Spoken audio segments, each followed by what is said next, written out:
So hello friends, welcome back to my channel. मेरा नाम है रिपुदमन सिंह और मैंने आईआईटी गुवाहाटी से बीटेक करा है केमिकल इंजीनियरिंग में। ये वीडियो आपके लिए काफ़ी ज़्यादा हेल्पफुल होने वाली है क्योंकि मुझे पता है आप लोगों को भी मेरी तरह मैथ्स में ज़रूर से दिक्कत आने वाली होगी या फिर आ रही होगी, ऑब्वियस है, क्योंकि अब पेपर भी 40 दिन दूर ही है तो ज़्यादा समय भी नहीं बचा है। तो मैथ को कैसे टैकल करें, क्योंकि मैथ एक बहुत ही ज़्यादा ट्रिकी तो नहीं कहेंगे but one of the toughest subject मेरे हिसाब से तो है, क्योंकि इसमें अगर आपने प्रैक्टिस नहीं करी है तो आप नहीं निकाल सकते। ठीक है, और इसके चक्कर में बहुत लोगों का इंडिविजुअल सब्जेक्ट कट ऑफ भी रह जाता है। अब आप सोच लीजिए कितना खतरनाक सब्जेक्ट है। मैंने लोगों को 150 नंबर लाते हुए देखा है और मैथ में इंडिविजुअल कट ऑफ नहीं निकाल पाए। तो आप सोच ही सकते हैं कि कितना खतरनाक है। तो इस वीडियो में कैसे अपन लो स्कोर से हाई स्कोर पे शिफ्ट करें ये बताएंगे, और आप कहीं लो स्कोर के चक्कर में लिस्ट से बाहर ना हो जाएं जेईई एडवांस की। तो ठीक है, तो वो भी अपन डिस्कस करेंगे। उससे पहले आज के टारगेट आप ज़रूर से कमेंट करके अपने लिख दीजिए, जिससे आपकी सिंसियरिटी भी पता चलती रहे। ठीक है, ये तो अपन डेली करते हैं। चलो पहले आते हैं, थोड़ा सा एनालिसिस करेंगे मैथ्स के ऊपर और फिर पूरा डिटेल प्लान वीक वाइज मैं आपको बताऊंगा किधर आपको फोकस देना है, कैसे करना है। थोड़ा सा आप उसे ट्वीक कर लीजिएगा अपने हिसाब से, लेकिन उसे आपको देखो फॉलो आप ही को करना है। मैं तो नहीं आऊँगा, देखो मैं दे चुका हूँ जेईई एडवांस और मैं इंटरेस्टेड नहीं हूँ फिर से देने में, क्योंकि मुझे मैथ्स नहीं पसंद थी। ठीक है, ऑनेस्टली। ठीक है, तो अभी मैं बता रहा हूँ ये मैंने फॉलो करा था and I was able to score ठीक ठाक। मैं ज़्यादा मतलब ये तो नहीं बोलूँगा कि मैंने बहुत टॉप स्कोर करा है, बट मुझे पता है कि मेरा मैथ वीक था तो मेरे हिसाब से आई डिड वेरी वेल। ठीक है, तो चलिए सबसे पहले एक बात करते हैं कि मैथ्स में आपकी हमेशा एक्यूरेसी हाई ही रहेगी। अगर आपकी एक्यूरेसी हाई नहीं रह रही तो वो भाई किस चीज़ का मैथ है। मैथ में देखो या तो सही होता है या गलत होता है, दो चीज़ें के अलावा कुछ नहीं होता। तो मेरी जो एक्यूरेसी थी लगभग 90% रहती थी। जो मैं सवाल लगाता था मोस्टली वो सही होते ही थे। ठीक है, और फिजिक्स केमिस्ट्री की तरह इसमें सिली मिस्टेक के चांसेस बहुत ही कम होते हैं, वरना क्योंकि आंसर नहीं आता है, सीधी बात है। ठीक है, तो वैसे तो मैं ये कहूँगा कि मेरी मैथ इतनी ज़्यादा ठीक नहीं थी, मैंने ऑलरेडी बता दिया है। वीक, बट क्या इतनी वीक थी? देखो भाई वीक तो मैं नहीं बोलूँगा, क्योंकि भैया मेरा सिलेक्शन तो हो गया है आईआईटी में। ठीक है, तो I was able to get 33% in maths. ज़्यादा ओपी स्कोर तो नहीं बोलूँगा, लेकिन दिस स्कोर इज इनफ जो आपको 5000 रैंक के अंदर आराम से ले आएगा।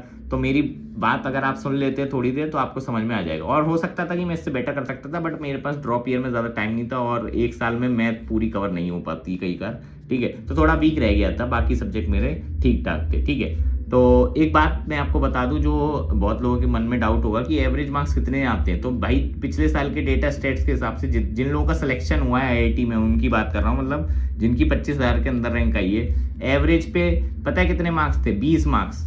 आप ये मान लो 20 मार्क्स, तो वैसे एवरेज नहीं बोलेंगे, एवरेज तो और नीचे था, ये कह सकते हैं मीडियन मार्क्स कह सकते हैं। सबसे ज्यादा 20 मार्क्स ही आए थे लोगों के।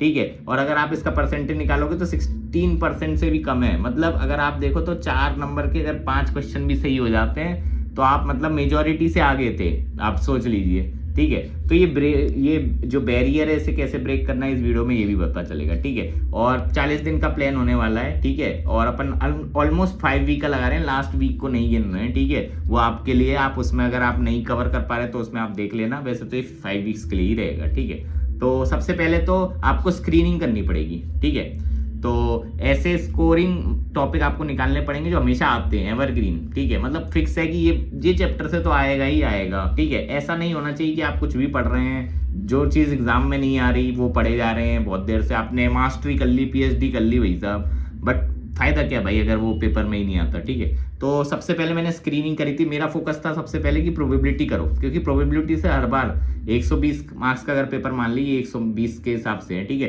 तो 9-10 मार्क्स का प्रोबेबिलिटी हमेशा आता ही है मिनिमम। ठीक है, कभी कभी 3 क्वेश्चन आ जाते हैं 12 मार्क्स के, कभी 2 आ जाते हैं। ठीक है, 8 मार्क्स के, और इसमें एक क्वेश्चन तो हमेशा डुएबल ही रहता है, मतलब इतना टफ नहीं बनाते। मतलब अगर आपने ठीक ठाक पढ़ रखा है तो मैं ये कहूंगा आप 8 मार्क्स तो स्कोर आराम से कर सकते हैं प्रोबेबिलिटी में हो। और इवन ये भी हो सकता है कि जितने क्वेश्चन आए सारे वो बन जाए। ठीक है, ये टफ इसलिए हो जाता है कई बार अगर इसमें पीएनसी घुस जाए ना तो थोड़ा टफ हो जाता है, वरना मोस्टली अगर सिर्फ प्रोबेबिलिटी का थोड़ा बेसिक सा आएगा तो डुएबल रहता है और आप आसानी से स्कोर कर सकते हो। तो मेरा सबसे बड़ा टारगेट यही था प्रोबेबिलिटी में। ठीक है, तो ये मैं इसे जरूर सबसे पहले उठाऊंगा। ठीक है, और अभी मैं आपको वो ही बता दूंगा वीक वाइज आपको कैसे करना है थोड़ा। ठीक है, क्योंकि इसमें भी कुछ चीजें ऐसी लग जाती है जो पुराने टॉपिक्स की होती है। ठीक है, उसके बाद अपना मैट्रिसेस ही आपको उठाना है, 6 मार्क्स पे आ जाता है और इसमें से 50% स्कोर डुएबल होता है। इसका मतलब अभी जैसे मान लेते हैं आपने 10 मार्क्स का पेपर मतलब प्रोबेबिलिटी आया और 6 मार्क्स का मैट्रिसेस आया, तो इसमें से जो आधा होगा ना वो डुएबल रहेगा, आपके रेंज में रहेगा। मतलब कितने मार्क्स हो गए? 8 मार्क्स का, मतलब आपको फ्री से आप उठा सकते हैं। फ्री तो नहीं, थोड़ी मेहनत करनी पड़ेगी, लेकिन आप ईजिली उठा सकते हैं 8 मार्क्स। तो ठीक है,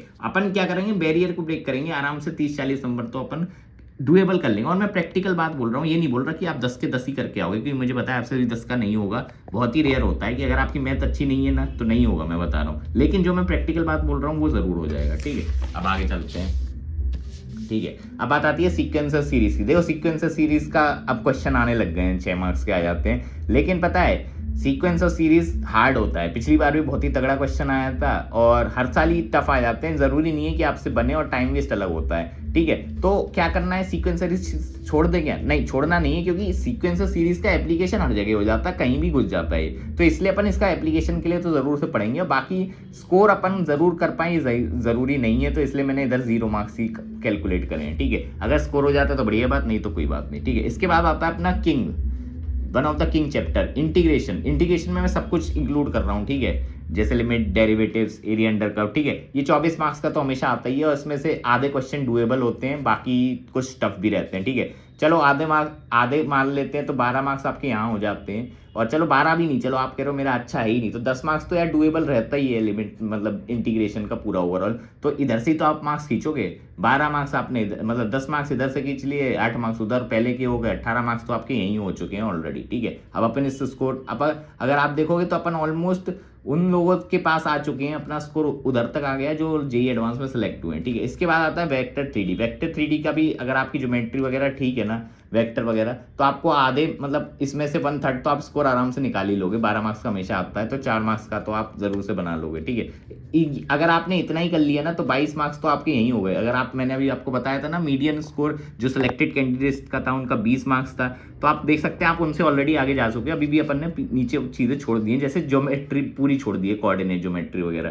तो ठीक है, तो अब बात आती है क्वाड्रेटिक, पीएनसी, ये छोटे मोटे चैप्टर जितने भी, देखो इनका कुछ भरोसा नहीं रहता, कभी कुछ भी आ सकता है, ये रैंडम है, बिल्कुल रैंडम है। ठीक है, क्वाड्रेटिक वगैरह, लेकिन आपको करने जरूर है, क्योंकि देखो इसमें ऐसा रहता है, ये टफ आ सकते हैं।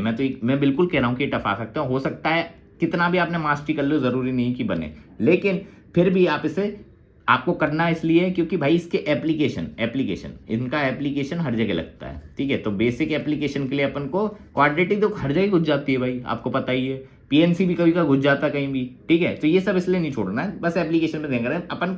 मैं कहीं नहीं रहा आपको 6 मार्क्स स्कोर करने हैं और स्कोर करने, मैं तो कह रहा हूँ 1 मार्क्स आएगा आपका, लो 23 ही हुआ। ठीक है, बट एप्लीकेशन के लिए करना है, कहीं ऐसा ना हो ये वाला क्वाड्रेटिक के कहीं ऊपर लग गए, मतलब इंटीग्रेशन में घुस गया क्वाड्रेटिक का क्वेश्चन, तो आपसे नहीं हो रहा, तो ऐसा नहीं होना चाहिए। ठीक है, तो बेसिक अपन एप्लीकेशन लाइक पढ़ेंगे। ठीक है, इसके बाद ज्योमेट्री, कोऑर्डिनेट, 12 मार्क्स आपके डुएबल होते हैं। ठीक है, मतलब 12 मार्क्स के डुएबल तो नहीं टोटल होते हैं, लेकिन 6 मार्क्स इसके डुएबल होते हैं। तो इसी के साथ आप देखोगे तो अपन ने ऑलमोस्ट 30 मार्क्स का कवरेज कर लिया। बाकी अपन ने बाकी चैप्टर को तो बात ही नहीं करी, बहुत सारी चीजें इसमें छोड़ दी है। ठीक है, तब मैं बोला हूँ कि आप प्रैक्टिकली 30 मार्क्स तो आराम से स्कोर कर ही सकते हैं, और थोड़ा सा और कर लोगे तो मतलब पूरा आप सेफ स्कोर पे पहुंच जाओगे, जो कि 40 था, जैसे कि मेरा आ गया था। ठीक है, आउट ऑफ 120, जो 33% पे है। और ये प्रैक्टिकल बात कर रहा हूँ, अगर आपकी जरा सी भी अच्छी प्रैक्टिस है ना इससे ज्यादा, तो आप मेरे से भी बेटर स्कोर कर सकते हैं आराम से, कोई ऐसी बड़ी बात नहीं है। ठीक है, अब बात आती है कि जो चैप्टर बचे एसओटी वगैरह, इनका क्या करना है। देखो भाई ऑनेस्टली बताऊं तो इनका जो ROI है बहुत ही कम है, मतलब पूरा आप कर लोगे तो जरूरी नहीं है कि क्वेश्चन बनी जाए। एसओटी का बहुत टफ बना देते हैं, तो मैंने तो ऑनेस्टली मैंने स्किप कर दिया था। ठीक है, अभी आपके ऊपर है आपको करना है कि नहीं, मैंने तो स्किप करा था क्योंकि भाई नहीं हो रहा था। ठीक है, और लॉगरिथमिक वगैरह जो बेसिक स्टार्ट के होते हैं वो वाला मैंने कर लिए थे, क्योंकि डुएबल होते हैं, ये बेसिक पढ़ जाओ, क्योंकि ये एप्लीकेशन मैंने फिर बोला था एप्लीकेशन हर जगह लगते हैं। तो आप देखना 2018 का क्वेश्चन, एक क्वेश्चन आया था लॉगरिथमिक का, मुझे अभी भी याद है, one of the easiest question था मैथ में, मतलब आराम से बन गया था वो 2018 में। अगर बताओ मुझे लॉग नहीं आता तो मैं ना पाता नहीं ना, तो ऐसे इजी क्वेश्चन छाटने होते हैं ना, तो बेसिक इसलिए मैंने कहा था कि कर लो। ठीक है, अब मैं बताता हूँ आपको कैसे करना है। ठीक है, पूरी ट्रिक समझाऊंगा। अगर आपसे पीवाई के सॉल्व नहीं हो रहे हैं तो पूरा A to Z अब पूरा चट्टा पिट्टा खोल देंगे, पूरा कॉन्फिडेंस आ जाएगा। मैं बता रहा हूँ, टेंशन खत्म हो जाएगी आपकी जो भी हो रही होगी। ठीक है, तो देखो करने तो वैसे तो पीवाई की सॉल्व करने होते हैं, लेकिन देखो 2 कंडीशन होती है, मैंने कमेंट में भी देख लिया, कुछ लोगों के पीवाई के सॉल्व हो जा रहे हैं, तो बहुत बढ़िया बात है भाई, कुछ और करने की जरूरत नहीं है, बस पीवाई को 2-3 बार लगाते जाओ, आप परफेक्ट चल रहा है आपका, मतलब प्रैक्टिस सही है, और मोस्ट प्रोबेबली आपका एडवांस का क्वेश्चन भी हो जाएगा। ठीक है, बट ये ऐसे जो लोग होते हैं वो बहुत ही 10% से भी कम होते हैं, ये 10% भी बोल दिया, मैं तो 1% बोलूंगा, ऐसे लोग बहुत ही कम होते हैं जिनके सारे पीवाई की सॉल्व हो जा रहे हैं आराम से, कोई दिक्कत नहीं आ रही। ठीक है, तो ऐसे लोग तो बहुत कम है। अपन बात करते हैं अपन नॉर्मल जनता की, जो कि 99% है, आप और मेरे जैसी। ठीक है, ऑनेस्टली मेरे से भी नहीं होते थे सॉल्व PYQ सारे, ऑब्वियसली कैसे हो जाएंगे भाई, भगवान थोड़ी बैठे हैं, ठीक है। तो मेजोरिटी से सॉल्व नहीं होते, तो भाई करना क्या है फिर, क्या करें, अटक लेके बैठ जाए? नहीं, अभी मैं आपको पूरा प्लान बता रहा हूँ ना, सब सॉर्ट हो जाएगा भाई, टेंशन क्यों लेते हो, ठीक है। तो सबसे पहले तो क्लासीफाई करते हैं कि आप कोचिंग जाते हैं। देखो कोचिंग जा रहे हो तो आपको कोचिंग मटेरियल मिला होगा, आपने सॉल्व भी करा होगा, जो कि शीट वगैरह में मिला होगा, उसको आपको खोलना है, ठीक है। अगर PYQ सॉल्व नहीं हो रहा है, एडवांस एक्सरसाइज पे जाओ, ठीक है। हो सकता है एडवांस एक्सरसाइज आपसे ना हो। अब अगर एडवांस एक्सरसाइज भी नहीं हो रही तो मैं बता रहा हूँ, एक्सरसाइज 1 होती है, वो तो मेंस लेवल की होती है और नीचे ही होगी, ठीक है। उसके 2-3 क्वेश्चन उठाओ जो आपको लगे थे कि टफ होंगे, ठीक है, उठाओ और करो, ठीक है, और सॉल्व हो जाएंगे मोस्ट प्रोबेबली एक्सरसाइज 1 है। अगर एक्सरसाइज 1 भी नहीं सॉल्व हो रहा है यार, तो फिर मैं क्या करूं यार, इतना तो नहीं गिरना है अपन को, ठीक है, कुछ तो सॉल्व करना है ना। 2-3 क्वेश्चन उठाओ, मोमेंटम लाओ, ठीक है। 2-3 क्वेश्चन सॉल्व होगा कि हाँ चलो मेरे को एक कंसेप्ट समझ में आ गया। थ्योरी रीड करने के बाद थ्योरी रीड कर लेना यार, फॉर्मूले वगैरह देख लेना, ये नहीं कि सीधा ही उठा के याद होगा, ठीक है। तो लॉजिकल है, कुछ चीज़ स्किप कर रहा हूँ तो ये तो अंडरस्टूड होनी चाहिए, सेल्फ अंडरस्टूड, अपना भी दिमाग लगाया, सब मैं थोड़ी बताऊंगा, ठीक है। तो 2-3 क्वेश्चन करे आपने एक्सरसाइज के, मोमेंटम बन गया, अब क्या करना है, आप सीधे एडवांस लेवल एक्सरसाइज पे आ जाओ, ठीक है। एडवांस एक्सरसाइज सॉल्व करो, सारे क्वेश्चन करने नहीं, बिल्कुल नहीं, क्या करना है मैं बता रहा हूँ, ठीक है। कंसेप्ट बिल्ड करने हैं अपन को, ठीक है। और एक चीज इंपॉर्टेंट है, देखो एडवांस लेवल एक्सरसाइज आप करना, लेकिन आपके पास सोल्यूशन जरूर होने चाहिए क्वेश्चन के। पता चला पूरा क्वेश्चन सॉल्व कर दिया और सोल्यूशन ही नहीं है, तो भाई क्या कर रहे हो तुम, ठीक है। सोल्यूशन नहीं है तो फिर अपन अभी आपको एक और ट्रिक बताएंगे, वो वाली चीज ट्राई कर लेना, ठीक है। अब क्या करना है, सिर्फ 10 से 15 क्वेश्चन उठाने हैं, ज्यादा नहीं उठाने, और कम भी ले सकते हो। बस आपको मोमेंटम क्रिएट करना है कि मतलब आपका हाथ सेट हो जाए इस पे कि हाँ ये वाला मेरे को समझ में आ चुका है, ठीक है। और उसके बाद आपको कॉन्फिडेंस जैसी आ जाएगी, अगर सॉल्व हो रहे हैं उसमें क्वेश्चन, तो आप PYQ पे आ जाओ, फिर PYQ करना शुरू करो, ठीक है। धीरे धीरे कुछ तो बनेगा, सोल्यूशन देखो PYQ का, नहीं बना तो फिर से 2 बार करो क्वेश्चन, ऐसे करना है, ठीक है। अब बात आती है अगर आप कोचिंग नहीं करते या फिर आपके पास मटेरियल में वही नहीं है सोल्यूशन, तो भाई साहब ये तो ब्लंडर है, तो अपन को ज़रा सॉल्व करना पड़ेगा जल्दी। तो इसके लिए सबसे बड़ी तो गॉड बुक अपने पास सिंगेज रहती है, ये तो आपको पता ही है, लेकिन सिंगेज बहुत टफ है, ठीक है। उसको पूरा सॉल्व करना इज इम्पॉसिबल सिर्फ 40 दिन में, बिल्कुल प्रैक्टिकल बात नहीं है। प्रैक्टिकल बात क्या है, सॉल्व एग्जाम्पल उठाओ, ठीक है, सॉल्व रहेंगे। अब सारे उठाने नहीं भाई, अब उसमें भी आपने अगर सिंगेज पढ़ी हो या आपके पास हुआ तो आपने ये देखा होगा ना कि उसमें भी डिफरेंट टाइप्स के होते हैं, कुछ वेराइटी क्वेश्चन ये होते हैं, कुछ वेराइटी के, डिफरेंट वेराइटी के उठाने, मतलब हर एक वेराइटी के 2 क्वेश्चन कर लो, ठीक है, ऐसे कवर करना है। और इसमें भी टोटल कितने करने हैं, 10-15 ट्राई करो, ठीक है। ज्यादा हो जा रहे हैं तो कोई दिक्कत नहीं भाई, ज्यादा कुछ लोग कहते हैं कि 10-15 करने, अरे यार ये मैं मिनिमम बता रहा हूँ, बेयर मिनिमम, इससे ज्यादा हो रहा है तो और अच्छी बात है ना, 30 कर लिया आपने तो बुरा क्या है भाई, ठीक है। बस आपका मोमेंटम सेट हो जाना चाहिए, ठीक है। टफ वाले हो रहे होंगे तो उसमें मार्क भी करना है, ये भी याद रखना, ठीक है। उसके बाद क्या करना है, कॉन्फिडेंस आने के बाद आपको PYQ पे शिफ्ट हो जाना है, फिर PYQ ही लगाने हैं बस, और कुछ नहीं करना है, ऐसे करना है। बिल्कुल इजीली बता रहा हूँ, ये ट्रिक काम करती है, मैंने यही अप्लाई करी थी और कुछ एक्स्ट्रा नहीं करा है, पहले मैं बता दूं, ठीक है।